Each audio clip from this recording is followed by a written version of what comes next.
오늘 하나님 말씀은 마태복음 26장 69절에서 75절, 우리 75절만 함께 읽도록 하겠습니다. 마태복음 26장 75절 시작. 이에 베드로가 예수의 말씀에 닭 울기 전에 내가 3번 나를 부인하리라 하심이 생각나서 밖에 나가서 심히 통곡하니라. 아멘. 두려움에 관한 메시지입니다.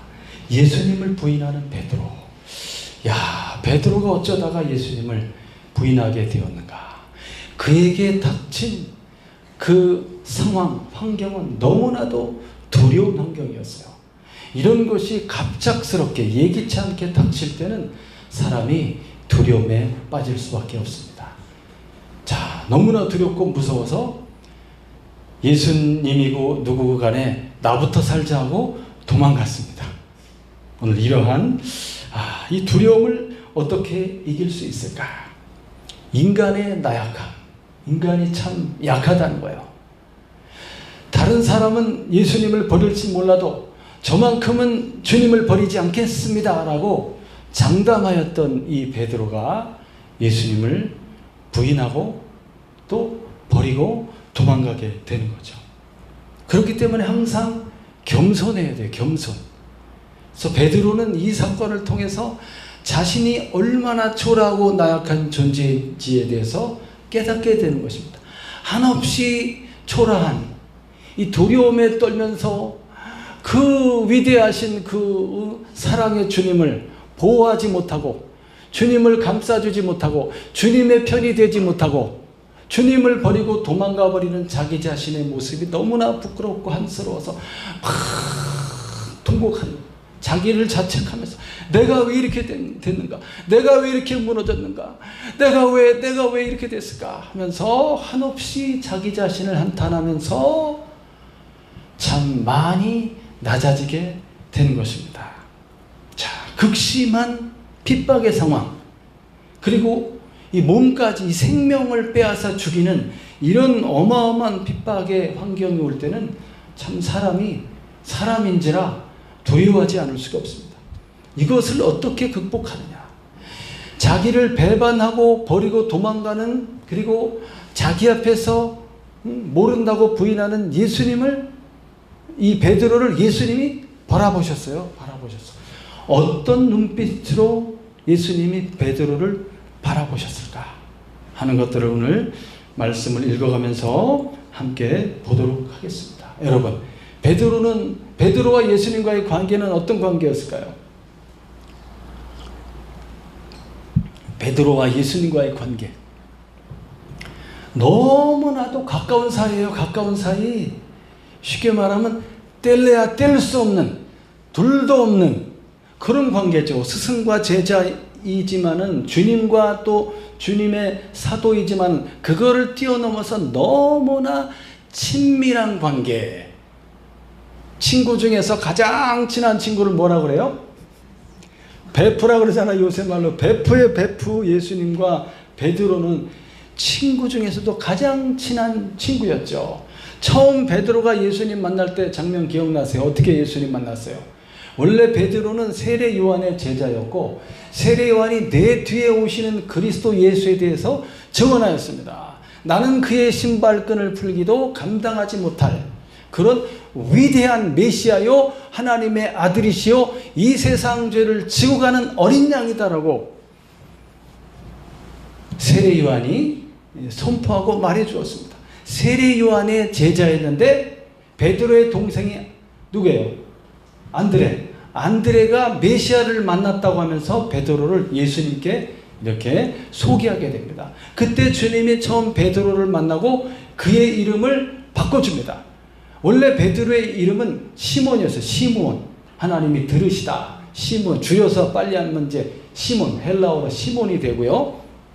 자, 그런 베드로를 이제 이름을 바꿔줍니다. 뭐라고 바꿔줬어요? 시몬을 게바. 게바는 이제 아람어입니다. 아람어. 북쪽의 아람 지역의 언어가 예수님 당시에 그 히브리어와 같이 섞여서 쓰고 있었어요. 그래서 히브리어 또는 아람어로 하면은 게바의 뜻은 반석이라는 뜻이에요. 반석. 요것이 헬라어로 바뀌면 페트로스, 라틴어로 하면 페트라, 이렇게 돼서 베드로가 되는 거예요. 베드로.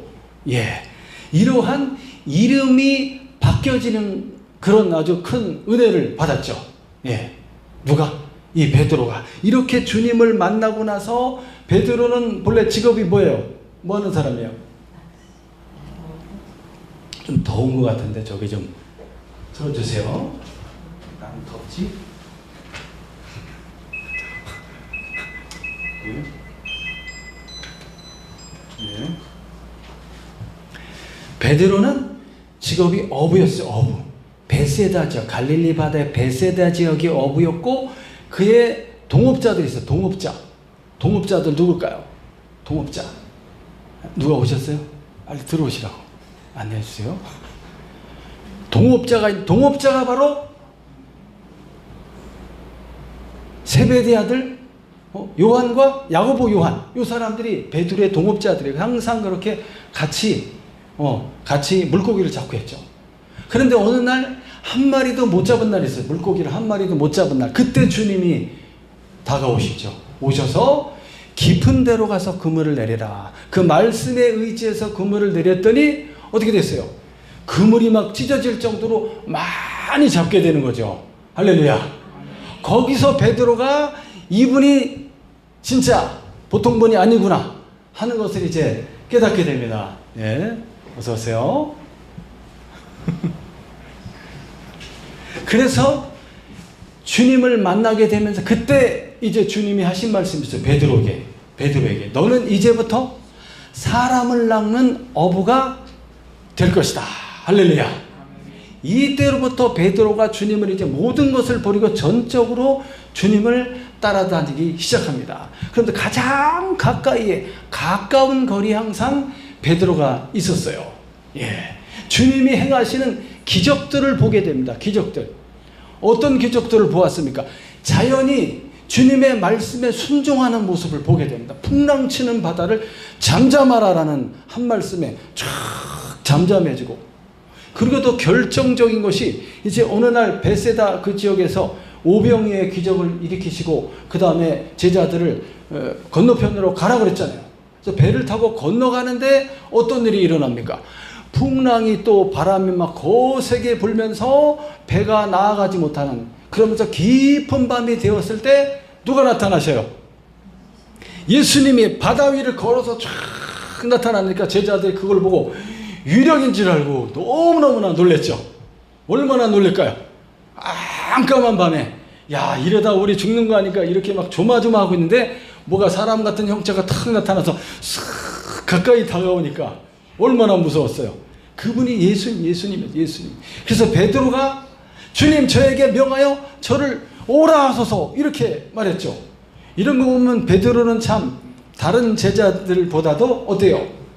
훨씬 더 뭔가 적극적이고 뭔가 성격도 급하고 뭔가 좀 추진력도 강하고 리더십이 있고, 그래서 이 제자들을 이끄는 수제자라고 하지 않습니까? 나중에 이 예루살렘 교회의 기둥 같은 그런 일꾼이 되죠. 자, 그래서 바다 위를 걸은 사람이 예수님 말고 또 한 사람은 베드로였어요. 베드로. 바람이 불어서 깜짝 놀래갖고 지금 내가 뭐 하는 거지? 하는 동안에 의심이 들어와서 바닷속에 빠지게 되지만 주님이 다시 건져주죠. 이런 사람이 베드로입니다. 이 베드로가 이제 지도를 보시면은 주보에 지도가 있나요? 주보에 지도가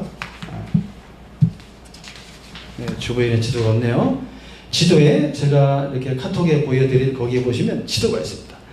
예수님이 이제 마지막 예루살렘을 향하여 내려가려고 하는 그 길에 있어서 저 북쪽 지역에 가이사랴 빌립보라는 곳에 예수님이 가게 됩니다. 거기서 제자들에게 너희는 나를 누구라고 생각하냐고 물어보죠. 그때 베드로가 주는 그리스도시요 살아계신 하나님의 아들이십니다라는 신앙 고백을 해요. 그래서 이것은 알게 하신 것은 네가 네 생각대로 한 것이 아니라 하나님 아버지께서 알려주신 것이다 이렇게 말하죠. 그리고 나서 예수님이 뭐라고 말하냐면 이제 곧 인자가 대제사장과 서기관과 바리새인들, 이 유대인들에 의해서 장로들에서 붙잡혀서 십자가에 못 박혀 죽을 것에 대해서 예수님이 미리 말씀하십니다. 그때 베드로가 뭐라고 얘기하죠? 그 주님의 말씀을 듣고, 그러니까 베드로는 예수님에 대해서 어떻게 이해하고 있냐면, 그가 아까 고백한 대로 그는 하나님의 아들이시고 그리고 주님이시고 그리스도 메시아인 것을 고백하였지만, 그 예수님이 바로 이 세상의, 이 이스라엘 나라의 정치적인 그런 이 땅의 메시아로 생각하고 있었던 거예요. 그렇기 때문에 이제 예루살렘을 곧 향하여 내려가게 됩니다. 이제 한 달 만에, 몇 달 만에 예루살렘으로 가게 될 거예요. 그럼 예루살렘으로 들어가게 되면 예수님은 왕으로 등극하게 될 거죠. 그 그림을 그리고 있는 거예요. 그리고 있는데 예수님이 십자가에 못 박혀 죽을 것에 대해서 말하니까 받아들일 수가 없는 거죠. 그래서 안 된다고 말리게 됩니다. 사탄아 물러가라, 이렇게. 네가 이것을 고백한 것은 네가 한 것이 아니오 하나님께서 그것을 알게 한 것이다, 이렇게 칭찬받았던 베드로가 잠시 후에는 사탄아 물러가라 할 정도로 주님의 길을 막는 그런 어리석은 모습을 보이게 됩니다. 자, 그리고 나 가이사라 빌립보에서 어디로 내려오냐면 갈릴리 지역, 이렇게 보시면 다볼산이라는 산이 있습니다. 여기가 바로 예수님이 이제 부활의 몸으로 변화된 그 변화산이 되겠어요. 변화산. 예수님이 거기서 이제 특별히 어떤 제자들과 같이 가냐면 12명의 제자가 있지만 특별히 예수님과 가까이 있는 제자들이 있어요. 세 사람. 누굴까요? 베드로, 그리고 야고보, 요한. 요 세 사람은 항상 중요한 자리에 항상 같이 갑니다. 죽은 나사로를 살릴 때, 그때도 베드로, 야고보, 요한이 예수님과 함께 들어가서 이제 있었고요. 지금 이 장면에서도 베드로, 야고보, 요한이 함께 그 자리에 가 있습니다. 그리고 거기서 예수님의 모습이 부활의 몸으로 확 바뀌었어요. 영광의 모습으로. 얼굴이 해와 같이 환하게 빛나고, 그리고 옷은 하얗기가 너무너무나 하얘서 어떤 사람이 빨래를 해도 저렇게 하얗게 만들 수 없을 정도로 하얗게 옷에서 막 빛이 나는 모습으로. 그리고 하늘에서 누가 내려왔어요? 위대한 선지자 2명이 내려왔어요. 모세와 엘리야가 쫙 내려와서, 야, 그 장면을 베드로와 이 친구들이 뭐 하고 있었어요? 거기서 자고 있었어. 이 중요한 자리에서 너무나 피곤해서 자고 있는데 이러한 장면이 펼쳐지고 있는 거지. 그 잠에서 깬 베드로가 깜짝 놀라갖고 뭐 그냥 여기를 떠나지 말자고 하면서 초막 셋을 짓고 여기 살자고 이런 이야기를 하지 않습니까? 네. 모세와 엘리야, 그리고 예수님이 무슨 이야기를 하냐면 십자가에 못 박혀 죽을 것에 대해서 그거를 이야기하고 있었습니다. 자, 그리고 나서 이제 예수님이 요단강 건너편에 베레아 지역에 거기에 당도할, 거기서 복음을 전하시고 요단강을 건너서 베다니, 그리고 예루살렘으로 예수님이 들어오시는 겁니다. 들어오시고 나서 이제 한 열흘 정도 지내면서 마지막 밤 저녁 식사를 하게 되는 겁니다. 그 마지막 밤 저녁 식사하는 자리에서 예수님이 뭐라고 말씀하십니까? 이제 인자가 서기관과 그리고 대제사장과 바리새인 장로들에게 잡혀서 십자가에 못 박혀 죽게 될 것이다를 예언하게 되죠. 그러면서 그날 밤, 이날 밤에 너희들은 다 나를 버리고 다 떠나갈 것이다, 이걸 예언합니다. 그랬더니 이 베드로가 다른 사람들은 다 그렇게 할지라도 저만큼은 절대 주님을 버리지 않겠습니다. 차라리 제가 죽을지언정 주님을 떠나지 않겠습니다, 이렇게 장담했어요. 다른 제자들은 어떻게 했어요? 다른 제자들도 똑같이 절대 주님을 버리지 않겠다고 그렇게 장담했죠. 자, 한번 읽어보겠습니다. 오늘 마태복음 26장 69절부터 한번 읽어볼게요. 69절, 70절 읽겠습니다. 시작.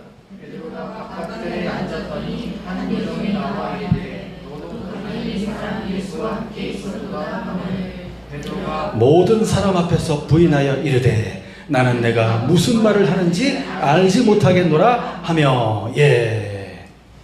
예수님이 겟세마네 동산에서 마지막 기도를 하고 있었을 때 이제 거기서 붙잡히게 되지 않습니까? 그때도 제자들이 같이 갔어요. 같이 갔고 베드로와 야고보, 요한은 특별히 예수님께 더 가까이 있었습니다. 돌 하나 던질 거리에서.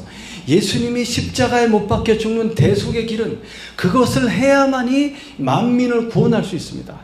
죄 사함을 위한 십자가에 못 박혀 피를 흘려 죽으신 생명을 바치는 그 십자가의 길을 가야지만이 온 세상의 죄인들이 죄 사함을 받을 수 있는 하나님의 의의 옷이 입혀지게 되는 거예요. 그 길은 너무너무나 힘들고 고난의 길입니다. 십자가에 못 박혀서 죽는 그 길은 너무너무나 고통스러운 길이에요. 죽을 만큼 채찍에 맞고 피투성이가 된 채로 십자가를 지고 골고다 언덕까지 가야 하고 거기서 못 박혀서 죽을 때까지 매달려 있어야 하는 고통스러운, 인간이신 완전한 인성을 가지신 예수님께서 하나님 앞에 기도할 때 너무너무나 간절히 기도했어요. 이 잔을 차라리 내게서 지나가게 해주십시오. 그 정도로 이게 힘들고 어려운 일이에요. 죄인들을 위해서 죽는 것이, 그 고난과 고통이. 그러나 내 뜻대로 마옵시고 아버지의 뜻대로 되기를 원하나이다. 이런 큰절한 기도를 드리고 있을 때, 그때 제자들은 뭐하고 있었을까요? 자고 있었어요. 자고 있었어요. 이게 이제 앞으로 일어날 일의 사인입니다. 깨어있어 했어야 되는데 세 번이나 갔잖아요. 예수님이 일어나라고, 제발 나를 위해서 기도해달라고, 내가 죽게 생겼다고, 내가 너무 내 마음이 슬프고 고민되어 죽게 생겼다고, 나를 위해 제발 기도해달라고 막 부탁하면서 하고 갔는데 또 와서 보면 또 자고 있어. 눈이 그냥 무거워서 그냥 뜰 수가 없어서 그냥 막 너무 피곤해갖고 막 자고 있고, 마음에는 원이로되 육신이 약하도다. 이게 사실은 우리들의 모습인 거예요. 인간의 이 연약한 모습이에요. 그거를 예수님이 보시면서 그리고 나서 이제 누가 당도합니까? 예수님을 잡으려는 무리들이 아주 많은 무리가 온 거예요. 그러니까 대제사장의 부하들, 성전에 수비대가 있습니다. 성전 수비대의 사병들이 무기를 들고 왔고, 그 다음에 로마의 군대를 동원했어요. 대제사장이. 로마 빌라도 이쪽 로마의 군대하고 원래는 둘이 이 적대 관계이지 않습니까? 예수님을 붙잡으려고 할 때는 또 어떻게 친구가 돼갖고 로마의 군대를 동원하고 자기들의 수하의 사람들을 또 동원하고 그 다음에 기타 등등 다 동원해. 많은 사람들이 무기를 들고 칼을 들고 몽둥이를 들고 이렇게 갑자기 겟세마네 동산에 확 들이닥친 거예요. 막 자고 있는데 확 들이닥쳤어요. 예수가 누구지? 예수를 찾고 있었죠. 요한복음에 같이 읽어보면 예수님이 너희들이 찾는 자가 누구냐라고 물어봅니다. 예수다라고 그러니까 내가 너희들이 찾는 그 사람이다. 나를 잡아가라. 이렇게 말합니다. 예수님이. 그러니까 그 사람들이 깜짝 놀라죠. 그러면서 예수님이 자기들의 제자들을 보호해줘요. 야, 여기 있는 이 사람들은 아무 상관이 없으니 가게 놓아주시오. 이렇게 말합니다. 나만 잡아가고 내 친구들은, 내 제자들은 아무 상관이 없으니 이 사람들은 놓아주시오. 이렇게 말합니다. 이게 예수님이에요. 반대로 제자들은 어떻게 했어야 돼요? 예수님을 잡으려고 막 칼배 들고 막 왔잖아요. 물론 베드로가 순간 조그만 칼 있어요. 이렇게 뭐 깎는 그 연필 깎는 칼 있잖아요. 조그만 거 갖고 다니는 거. 그걸 뽑아 그걸로 그냥 자기도 모르게 얼떨결에 놀래가지고 그 대제사장 종의 귀를 탁 쳤잖아요. 그래서 귀가 떨어졌어요. 예수님이 그 귀를 도로 붙여주면서 칼을 쓰는 자는 칼로 망한다. 이렇게 말하죠.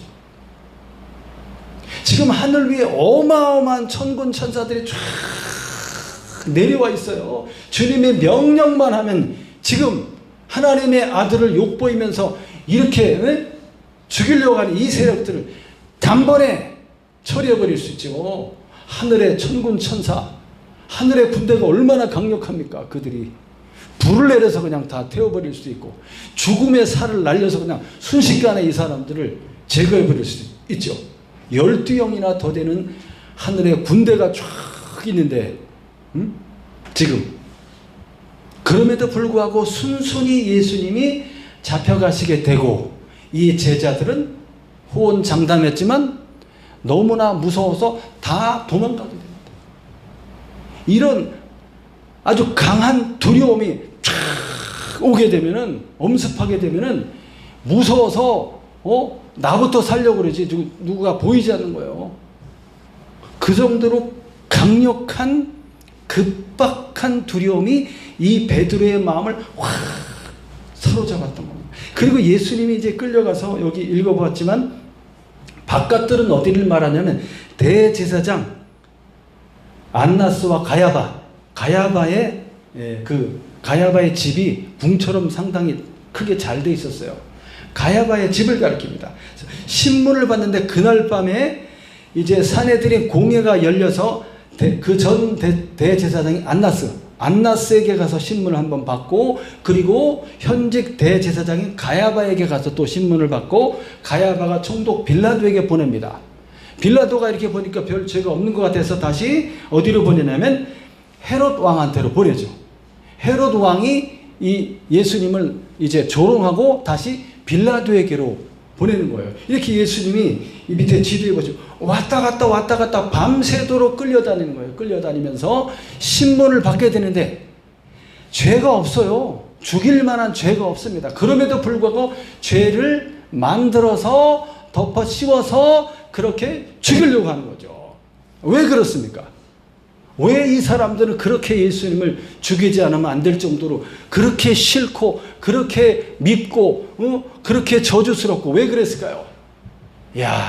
이 사람들이 오늘 이렇게 작당하여서 눈에 가시와 같은 예수, 많은 사람들이 예수님을 따르고 있고 그가 전하는 메시지가 하나님 아버지의 메시지예요.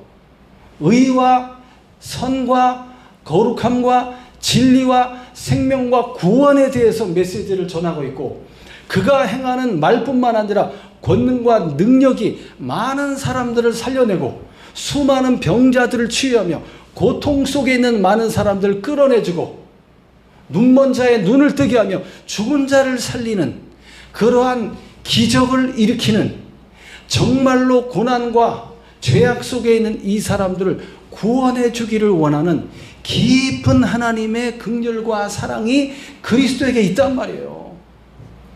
막 지식만 많아서 막 자기 잘난 척하면서 막 이렇게 가르치기 좋아하고 사람들에게 높임을 받기 좋아하는 이 바리새인들이나 서기관 랍비들하고는 다르죠. 예수님이 사람들은 그 가르침을 들을 때 알아볼까요? 못 알아볼까요? 저 사람 메시지 속에 정말 하나님 아버지의 사랑이 들어있는지 알아볼까요? 못 알아볼까요? 알아봅니다. 그가 하는 메시지와 그가 하는 행동과 그가 행하는 모든 손길과 그의 얼굴 표정과 눈빛과 이것이 바깥으로 다 표현되게 되어 있습니다. 알아봅니다. 그렇기 때문에 예수님이 싫은 거예요. 하나님의 아들을 보내서 세상을 구원하려고 하지만은 그 아들까지 죽여 없앰으로써 하나님 아버지와 뜻과는 상관없이 자기들만이 영광받고 높임받으려는 길로 가려고 하는 이러한 무지하고 무도한 세력들인 거죠. 이 사람들이. 그 사람들이 예수를 죽이기로 작정하였기 때문에 대단히 무섭습니다. 무섭게 호통치는 거예요. 막 예수님을 뺨을 막 치고 그냥. 그런데 힘없이 예수님이 뺨을 맞고 막 침뱉음을 당하고 모욕을 당하면서 이렇게 서 있지 않습니까? 힘없이. 그러니까 제자들은 얼마나 무섭겠어요. 예수님이 미리 말했잖아요. 스승이 이 정도로 고난과 핍박을 받으면 그의 제자들은 어떠하겠느냐? 시험에 들지 않도록 깨어 기도하라라고 말씀해 주셨고, 그날이 오게 될 것이다. 베드로는 가야바의 집에서, 이날이 3월달이기 때문에 밤 되면 추워요. 그래서 불을 피우고 있었어요. 거기서 불을 쬐고 있는데 한 여종이 이제 와서 베드로를 알아보는 거죠. 당신도 저 사람의 제자다. 당신도 저 사람과 함께 있었다. 갈릴리 사람 예수와 함께 있었도다. 이렇게 말하지 않습니까? 여기서 갈릴리 사람이라고 말하는 것은 예루살렘에 살고 있는 사람들은 저 북쪽 지방의 갈릴리 사람을 비하하고 천대합니다. 저 북쪽 갈릴리, 사마리아와 거기보다 더 북쪽에 있는 갈릴리는 사실 남쪽에 있는 예루살렘의 유대인들에게 있어서는 저 땅은 버려진 땅인 거지. 저 땅은 구원받을 수 없는 땅이지. 거기에서 위대한 하나님의 아들 그리스도가, 메시아가 참으로 나타나셔서 어두움에 앉아있는 백성들에게 생명과 진리와 구원의 빛을 비춰줬잖아요. 그런 예수님인데 갈릴리 사람 예수와 함께 있었도다, 이렇게 비하하고 있습니다.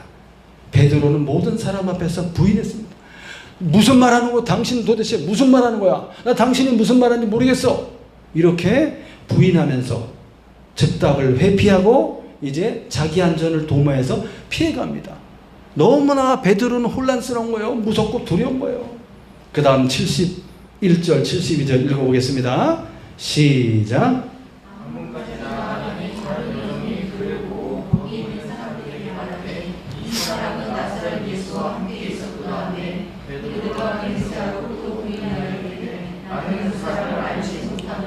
예, 앞문까지 나아갔다. 이제 좀 더 가까이 나아가게 됐습니다. 다른 여종이 또 알아본 거예요. 알아봤어. 아, 왜 자꾸 알아보지? 깜깜한 밤에 불빛도 없는데 왜 자꾸 날 알아보는 거냐? 이게 알아보지 않게 하려고 이렇게 해서 뭐 덮어쓰고 이렇게 있었을 거 아니에요. 불 쬐면서 이렇게 제발 날 알아보지. 나는 그저 예수님이, 아유 우리 주님이 어떻게 되려나 그거 궁금해서 지금 와 있는 거고, 나만은 알아보지 말아줘. 그냥 조용히 있다 갈게 하는데 자꾸 알아보는 거야. 또 알아봤어. 이 사람은 나사렛 예수와 함께 있었도다. 이것도 나사렛 예수. 나사렛 예수가 무슨 뜻입니까? 왜 예수님을 자꾸 나사렛 예수라고 합니까? 나사렛 예수 이름으로 일어나 걸어라 이렇게 말하잖아요. 나사렛은 아까도 말했지만 버려진 땅이라니까요. 버려진 그러한 곳에서 예수님이 자라나셨어요. 그래서 오늘 예수님은 가난하고 병들고 고난받는 사람들의 친구입니다. 예수님이 그 사람들의 손을 잡아서 그들을 일으켜 세우고, 약한 자를 일으켜 세움으로써 강한 자를 부끄럽게 하시고, 지혜로운 자를 부끄럽게 하는 거예요. 지혜 없는 자를 세우셔서. 이것이 주님의 방식이고 이것이 하나님의 나라입니다. 할렐루야. 나사렛 예수. 비록 이 사람들이 그렇게 비하여 부르지만 나사렛 예수와 함께 있었도다. 그랬더니 베드로가 맹세하고 부인합니다. 맹세까지 하는 거예요. 만약에 내가 나 예수님의 저 사람 모르는 사람이야, 그의 제자가 아니야 하면서 맹세합니다. 만약에 그렇다면 나를 죽이시오, 뭐 이런 거죠. 내 위에 벌을 내리시오. 이렇게 나는 그 사람을 알지 못하노라. 여기서 그 사람이라고 했어요. 그 사람 한자로만 저자를 나는 알지 못하오, 이런 거죠. 그 사람을. 예수님은 그 사람이에요? 예수님을 그 사람이라고 부를 수 있어요?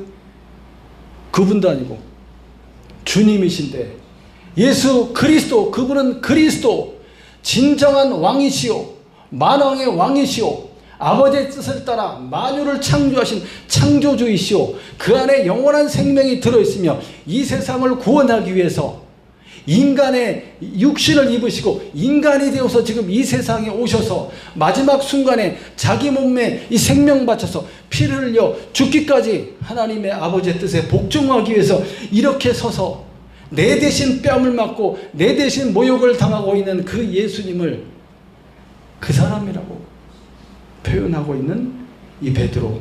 왜 그렇습니까? 너무나 무서워서 그런 거예요. 무서워서. 누가 베드로를 비난하겠어요? 누가 베드로를 욕하겠어요? 만약에 우리가 이런 자리에 서 있었다면 우리는 어땠을까? 나는 어땠을까? 나도 무서워서 도망가지 않았을까? 이야, 나는 그 사람을 알지 못하노라. 경멸의 뜻이 담겨 있다고 합니다. 그 다음 73절부터 또 읽어보겠습니다. 75절까지 시작.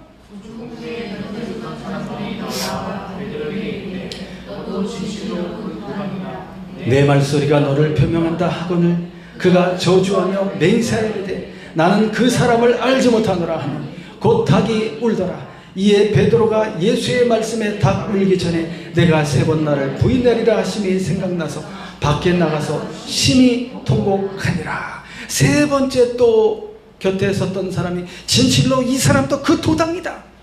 예수의 도당, 예수의 도당들, 예수의 이단자들, 네 말소리가, 네 말투가 그거를 표명한다. 이 말투가 갈릴리 사람이다 보니까 뭐 좀 사투리가 있을 거 아니에요. 그리고 예수님을 3년 반 따라다녔으니까 주님의 말투가 이미 베드로한테 배어 있는 거지. 말투를 보니까 저자하고 똑같다, 이거 똑같다. 그랬더니 베드로가 어떻게 했습니까? 이번엔 저주하며 맹세해야 돼. 저주했다는 말은 욕했다는, 에이씨 뭐라 그러면서 아니라니까. 나는 저 사람 몰라. 나와 상관없어. 나는 그 사람을 알지 못하고 나는 그의 제자가 아니오. 만약에 내가 그렇다면 하늘에 벌을 받기를 원하노라 막 이러면서 맹세하면서 예수님을 극구 부인했습니다. 누가복음 22장에 보면 요때 예수님이 베드로를 쳐다보는 장면이 나와요. 거기에 마지막 3번째 베드로가 예수님을 부인할 때 예수님이 신문 받다가 저쪽에 있는 베드로를 고개를 돌려서 이렇게 딱 쳐다봅니다. 눈이 마주쳤어. 그때 그 순간에 눈이 베드로의 눈과 예수님 눈이 마주쳤어. 주님은 그때 주님의 심정과 주님의 눈빛은 어땠을까요? 저는 여기서 눈물이 났어요. 너무너무나 한없는 측은한 눈빛으로 베드로를 바라보셨을 거다. 베드로야, 지금은 네가 할 수 없지만, 지금은 네가 나를 부인했지만 나중엔 그렇지 않아. 내가 부활하고 다시 너를 만나줄 거야. 그리고 내 영을 너에게 한없이 부어줄 거야. 그때 너는 나를 위해서 목숨을 바치게 될 것이다. 지금은 네가 너무 약해서 아직 때가 되지 않았기 때문에 그걸 주님이 보시는 거예요. 베드로의 미래의 모습을 보는 겁니다. 지금은 너무 약해. 지금은 아직 때가 되지 않았어. 그렇지만 나중에 너는 위대한 사도로서 그 어떠한 매를 맞든지 감옥에 갇히든지 그 어떤 높은 사람 앞에 설지라도 두려워하지 않고 떨지 않고 진리의 말씀을 성령의 인도를 따라 전할 것이며 죽음 앞에서도 나를 부인하지 않고 결코 두려워하지 않는 사람이 될 것이다.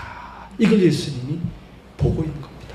한없이 측은한 눈빛으로 예수님이 베드로를 이렇게 바라보시는 거죠. 그 눈빛을 베드로가 봤다니까요. 그리고 뛰어나가서 통곡하면서 야, 베드로는 겸손을 배우게 되는 거예요. 겸손을. 야, 내가 너무 교만했구나. 내가 너무 교만했구나. 그러면서 나중에 베드로의 달라진 모습이 나타납니다. 부활하신 주님을 만나게 되죠. 갈릴리 바다에서 만나게 되고 그때 다시 예수님 물어보잖아요. 너는 나를 사랑하느냐? 정말 예수님을 이때 부인했지만 실제 베드로 속마음은 주님 사랑하고 있었어요. 사랑하고 있었어요. 항상 사랑하고 있었어요. 무서워서 이때 잠깐 그랬지만 그 본심은 주님을 사랑하고 있었다고요. 부활하신 주님 앞에 내가 주님을 사랑하는 줄 주께서 아시나요? 이렇게 3번 말하잖아요. 3번. 그러면서 이제 담대하게 이제 성령을 받은 베드로는 많은 사람들 앞에 예수님이 그리스도시요 주님이시라는 것을, 예수를 믿어야 구원받는다는 것을 전하게 됩니다. 할렐루야. 여러분, 저는 이 말씀을 읽으면서 이야, 물론 우리가 두려움 속에서 빠질 수밖에 없는 그런 연약한 존재들인 거예요. 사실은 만사의 때가 있다는 거예요. 만사의 때가 있다. 오늘 이러한 어려움이 있고 이러한 참 어떤 슬픔이 있을 수도 있고 이러한 어떤 큰 사고가 있을 수도 있고 어떤 직장을 이직해야 되는데 빨리 직장이 안 나타나서 어떻게 하지 취업을 해야 되는데 뭐 대학교 입학시험을 봐야 되는데 등등등 많은 어려움과 이런 것들이 있어요. 그런 것들이 나에게 확 두려움으로 들어올 수 있다는 거지. 두려움으로 들어오면서 막아야 돼요. 막아야 돼요. 우리 주님 바라보고 막아야 돼요. 때와 기한이 있다. 내가 지금 어려움과 고난 속에 있다 할지라도 거기서 인내하고 참고 기다리고 주님을 바라보고 오늘 주어진 환경 속에서 거기서 감사하고 그렇게 살아가고 있으면 어느 날 하나님의 놀라운 구원의 역사가 나타납니다. 하나님의 선물을 가져다 줍니다. 절대 주님이 우리를 야, 너 나 믿는 거 맞니? 너 진짜 하나님의 종 맞아? 너 목사 맞아? 너 이렇게 믿음이 없냐? 아유, 공황장애가 뭐냐? 목사가 돼가지고 그렇게 하지 않는다는 주님께서는. 딴 사람은 혹시 그렇게 할지도 몰라. 우리 주님은 나한테 안 그래요. 한없이 불쌍히 여기면서 얼마나, 그러니까 내가 네 힘으로 하려고 하지 말라 그랬잖아. 기도하고 주님이 성령이 주시는 능력으로 해야지. 네가 하려고 그러니까 얼마나 힘들어. 응? 짐이 얼마나 무겁니? 나한테 맡겨. 내가 다 도와줄 거야. 그것을 깨닫는데 10년 걸린 거죠. 어쨌든 주님은 나를 정죄하지 않으셨어요. 그걸 제가 압니다. 주님이 나를 정죄하지 않았어요. 나를 비난하지 않았어요. 불쌍히 여기셨어요. 그리고 기다리셨어요. 베드로를 기다리듯이 기다리셨고, 그리고 그거를 우리가 깨닫는다면 우리가 우리 자녀를 양육하고 키울 때 내 자녀의 부족한 점이 보일 때 어떻게 합니까? 막 뭐라고 하고 혼내고 그러지 말고 어떻게 기다려줘야 돼. 처음에 저도 잘 몰라서 막 혼내고 그랬죠. 혼낼 게 아니고 기다려줘야 되고 긍휼과 사랑과 자비로 품어줘야 된다. 절대 우리의 자녀와 형제와 이웃을 정죄하지 말고 기다리고 용서하고 사랑해줘야 된다는 거예요. 할렐루야. 마지막에 우리가 성령의 충만함을 공급받으면 능히 그것을 이겨낼 수 있고 넘어갈 수 있어요. 주님이 그렇게 이끌어 주십니다. 필요한 것을 감사함으로 구하면 돼요. 계속 구하셔야 돼요. 필요한 것을 감사함으로 하나님께 기도하고 구하고, 그리고 하나님이 열어줄 때까지 기다려야 됩니다. 그러면 어느 날 쫙 열어주면서 주님께서 그 길을 열어주시고 나를 떠밀어서 그 길을 가게 하시고 필요한 모든 것을 공급해 주심으로써 선하신 주님의 뜻을 이루게 하셔서 이제 나의 교만과 나의 자랑이 아니라 겸손함으로 엎드려서 주님만 높여드리는 위대한 믿음의 사도로, 위대한 믿음의 종으로, 위대한 믿음의 그리스도의 사람으로 나아갈 수 있게 된다는 거죠. 그렇게 될 때는 우리 주님만이 영광을 받으시고 우리에게는 참된 평안이 임하게 될 겁니다. 할렐루야. 이번 한 주간도 복된 주간 되시기를 예수님의 이름으로 축원합니다. 아멘. 기도하겠습니다.